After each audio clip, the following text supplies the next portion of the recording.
Not many people know about the true story about the axe murder that was on the loose in Birmingham, Alabama. Found this family just covered in blood, clinging to life. Someone apparently had tried to hammer a nail into the wife's head. Let's see if we can discover the true identity of the killer.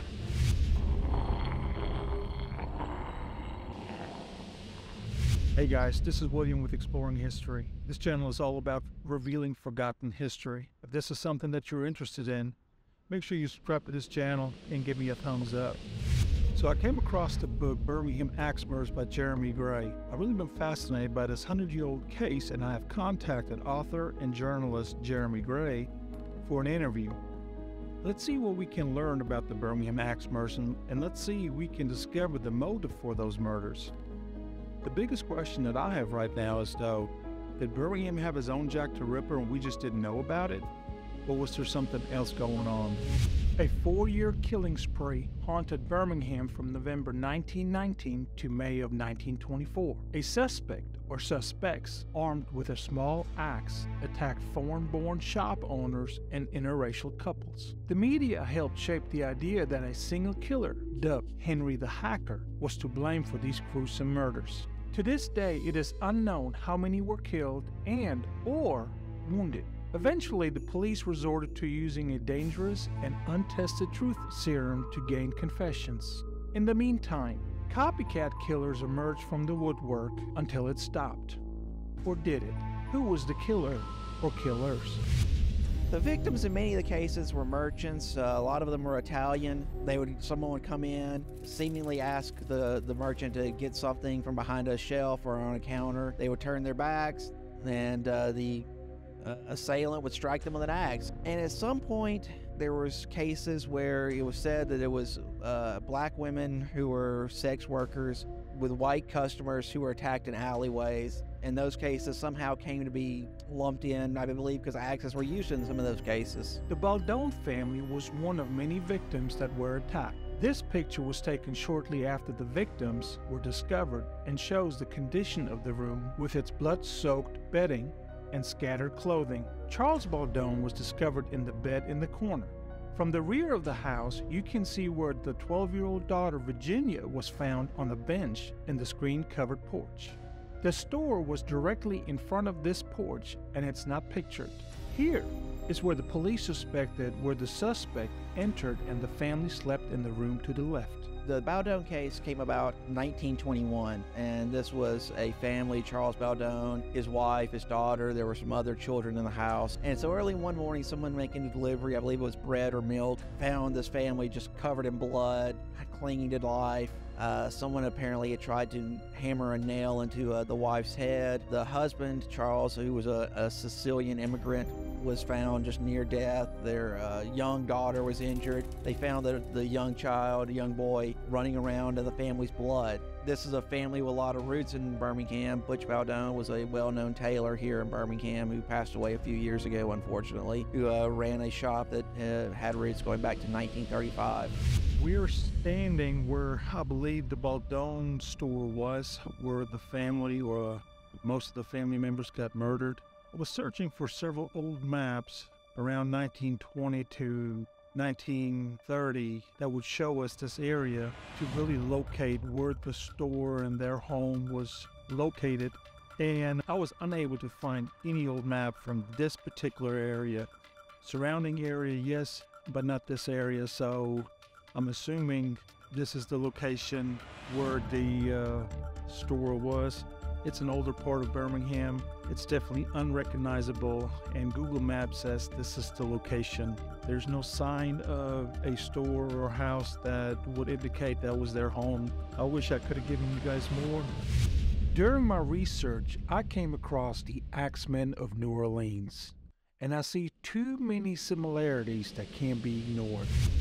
Who was the Axemen of New Orleans? He killed from May 1918 to October 1919 in New Orleans. Birmingham killings started in November 1919. Just like in Birmingham, he mainly targeted Italian immigrants. His count was 6 dead and 6 injured. The question now is there a connection?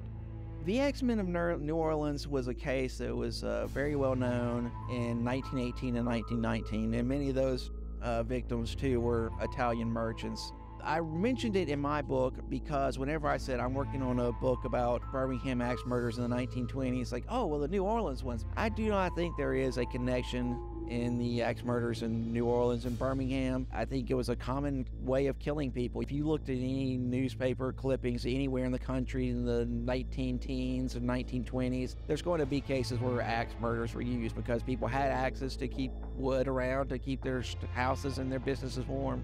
Over time, the Birmingham Police started to make connections between all these cases.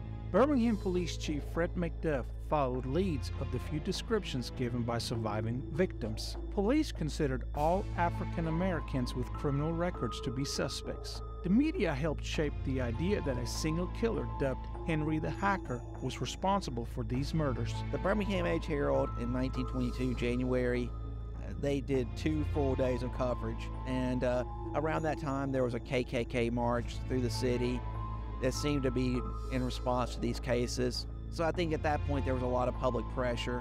When they finally made arrests in the cases of 5 black individuals, injected them with true serums. In January of 1924, a news article from the Birmingham News reported that Dr. R.E. House used the experimental truth serum to get confessions from 5 suspects. While under the influence of the drug mixture, all 5 suspects collectively confessed to 8 of the murders, and Jefferson County Solicitor James Davis said that the suspects' statements included elements of some of the crimes which had not been made public. Investigators, which included Jefferson County Sheriff Thomas Shirley, came to describe a syndicate of murderers who drew straws for the privilege of attacking selected targets, and that a man named Garfield was alleged to have founded the syndicate but had died of natural causes during 1922. They only ended up being charged in one of the cases. Newspapers published a list going back 5 years of victims. They seemed to say, well, okay, we've wrapped it up now. More than one killer? Who were the victims? According to the book Italians from Bissaguino to Birmingham, most Italian grocery stores were located in African American neighborhoods. By 1930s, Italians owned more than 300 grocery stores in the Birmingham area. The stores usually opened at 6 in the morning unless it was near a mine or a mill, in which case it opened earlier to accommodate workers. The Charles Baldwin Grocery, a typical corner store, set on the side now occupied by a parking deck, and it's not the same store where the murder happened. So I am at the location where the Baldwin corner store was on 22nd Street and 9th Avenue. It just shows you how much Birmingham has changed in the last 100 years.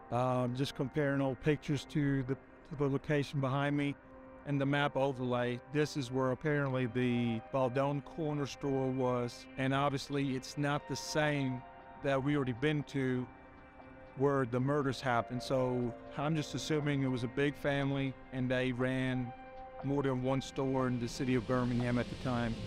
The Italians in the community, they felt that they were not being protected. They were not being served by the public safety entities. Ku Klux Klan marches. There were people buying guns. There were people saying that they were buying helmets if they ran stores to protect themselves.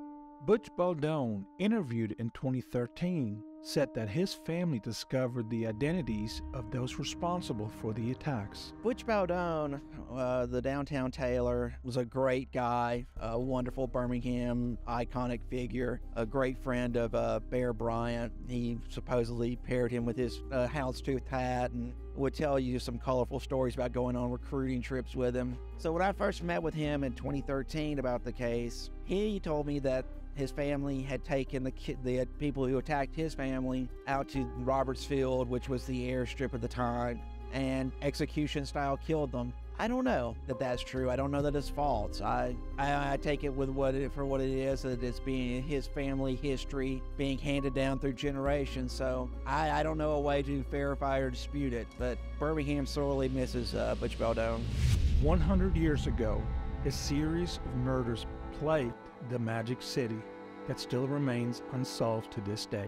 We may never know who was responsible for these crimes against foreign-born business owners. Henry the Hacker was a fabrication of the media, and it was later proven that there was not one killer, as in the case of the Axemen of New Orleans. Was it the work of a syndicate? Did the Axemen of New Orleans make his way to Birmingham? We may never know. I hope you enjoyed this video. Consider supporting this channel by subscribing and even giving me a thumbs up on this video. Feel free to share this video with your friends and family. And I can't wait to see you again when we explore history.